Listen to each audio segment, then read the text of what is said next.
केंद्रीय इलेक्ट्रॉनिक्स और आईटी कौशल विकास और उद्यमिता और जल शक्ति राज्य मंत्री श्री राजीव चंद्रशेखर ने आज आईआईटी मद्रास द्वारा विकसित investor information and analytics platform launch किया।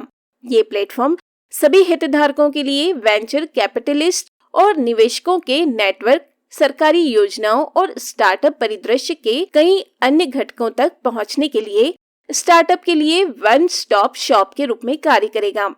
विभिन्न स्तरों पर जानकारी को कलेक्ट करके ये प्लेटफॉर्म उद्यमियों के लिए सरकारी एजेंसियों, इनक्यूबेटरों, निवेशकों, वीसी और बैंकों के बारे में जानकारी खोजने के लिए वन स्टॉप शॉप भी है जो स्टार्टअप में निवेश करते हैं।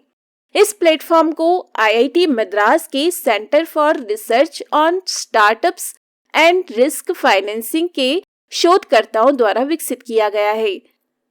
इससे स्टार्टअप संस्थापकों, उद्यमियों और युवा भारतीयों को काफी मदद मिलेगी जो भारत और दुनिया के लिए अपने स्वयं के उपकरण, सेवाएं और प्लेटफॉर्म बनाने का इरादा रखते हैं।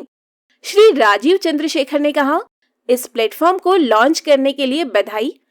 मेरा मानना है कि आप निश्चित रूप से इनोवेशन इकोसिस्टम की हमारी दृश्यता में एक अंतर को संबोधित कर रहे हैं। हमारा स्टार्टअप इनोवेशन इकोसिस्टम कितना विशाल, गहरा और विविधतापूर्ण है। मैं इसे शोधकर्ताओं के लिए एक मूल्यवान संसाधन के रूप में देखता हूँ जो पारिस्थितिकी तंत्र के भीतर विकास को समझने के लिए इसका अध्ययन और उपयोग करेंगे। ये समझ सार्वजनिक नीति निर्माताओं को इन गतिशीलता के अनुरूप प्रतिक्रियाएं और पहल तैयार करने में भी मदद कर सकती है।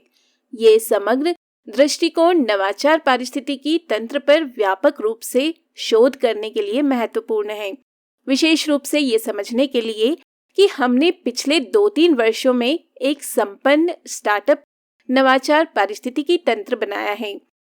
अभी बहुत कुछ आना बाकी है।